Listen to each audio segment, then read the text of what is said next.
yeah, honestly recruited a lot out of high school, especially at Division III and Division II level. Coach Vanderall, Coach Pettit at the time, relentless in how they recruited. We're at almost every single high school game. And then I do have to give a shout out and credit to Joe Putch. And I imagine when you interview Trevor Halter, he'll say the exact same thing. Joe called us and said, hey, we're all kind of being recruited by Marietta. I had no clue who he was. And he said, if you go, I'll go, and then Trevor will go. So we all kind of committed together. So yeah, Vanderall kind of was the pursuit, caught the attention, and then Joe got everything across the finish line.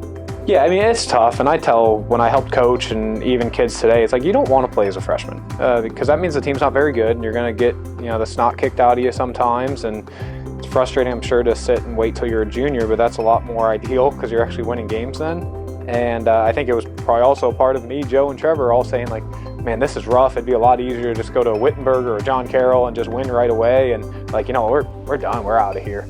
And yeah, my mom, a big part of never let me quit everything and saying, no, you committed to do this, you're sticking around. And it also somehow got back to Vanderall that we're all looking at moving on, and he sat us all down, and Joe and I said, no, we just were complaining, and Trevor looked at him and said, oh no, I'm leaving. So that was Trevor for you, but all stuck it out, and obviously, now looking back at the last, decade plus of success of Marietta College is pretty cool and important to be a part of laying the foundation for where they're at now. Probably the reason why people don't like going to Division III is you don't have this crazy community support like you would with a Division I program.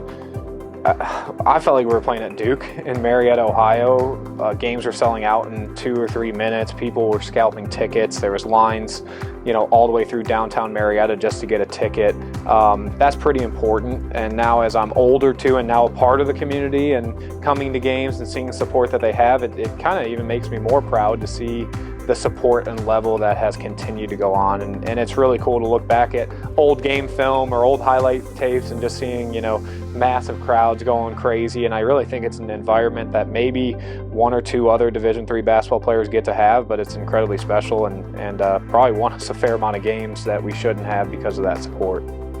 Yeah, some of it's John Carroll when we came back and won because that's the rivalry. The other part is the Wittenberg game to go to the Sweet 16. The place is going nuts. We can't hear play calls throughout the entire game. Wittenberg was really good that year, and we also got a chance to kind of avenge the, I think, 73-74 team that lost to Wittenberg in the NCAA tournament the last time they were there. So it was really cool to see, 50, 60-year-old men coming up to you in layup lines that you've never met before, saying, hey, we've been watching your team the entire year. You have to beat Wittenberg tonight. And you're like, what the heck is that all about? And then you find out after you win that they had lost to them. And it kind of made it even that much more sweet, beating Wittenberg, who was the standard of college basketball for the last decade or two. And it was almost like hey, we're officially here. Marietta College as a program, not just that year. You beat Wittenberg to go to the Sweet 16. You're now a powerhouse. And I know that was a goal of Vanderwall's from the get-go. Wittenberg, John Carroll, BW, you call any coach and said, hey, I'm going to go to Marietta College. And first off, they go, what? No one was committing to Marietta College at that time. Most certainly no one from the Cleveland area was going down there. And all of them, especially Wittenberg's coach, Bill O'Brien, said, hey, when you want to transfer in a year, just know we're in a different conference. You can come play here right away. So they basically were communicating to you, knowing how hard it was going to be, knowing the struggles that Marietta College had, that they were banking on you leaving after a year. So yeah, we shook their hand and a little extra hard that year. We turned around and beat them pretty bad my senior year too. So you had a little extra motivation to show them that hopefully you made the right decision. Yeah, it's early March. It's like sleeting outside. We do a shoot around, or at least we did, at like 9 a.m. every morning before a game, where you're walking through your sets, getting the first sweat in kind of thing. And we would always come in the back, and then Vanderbilt would say, hey, there's some people out front that I'd really like you to just go shake their hands and everything. And we're expecting there to be like maybe 5 or 6 people, and it's 1,000 people. And I get emotional thinking about it. We just walked through this line, and it took us 30 minutes to get through the line, shaking everybody's hand, all the way out past, I think, 3rd Street on Putnam there, where people had like almost like tents set up, but like umbrellas, and you're like, oh my gosh, like it's 35 degrees out, it's raining, and these people are standing in line just for the chance to get a ticket. And it kind of puts some extra oomph into, like, I'm looking around at Trevor and Joe and Connor and Tyler Hammond, and I'm like, guys, we better win tonight. Like, these guys they're giving us their entire day from 9 in the morning to basically 9 at night. And yeah, it was close games throughout that tournament, but it's almost like in the back of your mind, you're like, we're not going to lose. Did you see what happened? People were waiting outside for tickets at Division III. I think they were scalping them for like 2 or 3 times the cost for a Division III basketball game. You got a big college feel on a small campus, which I think is the most special environment in the world. I mean, you have class with all the baseball players, so we come off a Sweet 16, we're feeling pretty good about ourselves, and then they go national championship.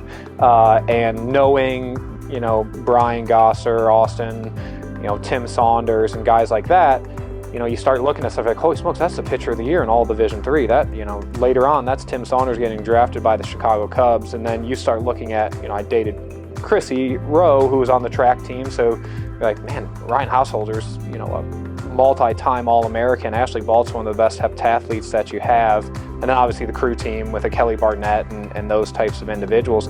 You start putting things together, you're like, holy smokes, like, we may not be the big men on campus here as the basketball team that went to the Sweet 16. And I think now looking back and reflecting on that period of time, I try to look at other periods of Marietta athletics, and yeah, it's hard to find where all of those teams were successful at once. And quite honestly, there were some football players too. You know, I look at Andrew Keller, who was a phenomenal quarterback that they had, who, you know, isn't getting in this class, who probably eventually will be a Hall of Famer. You know, there was a lot of talent that was going around campus, and it's pretty humbling and rewarding that you get identified as one of the top ones during that time, but I know that there's probably a dozen others during that time that could get in as well.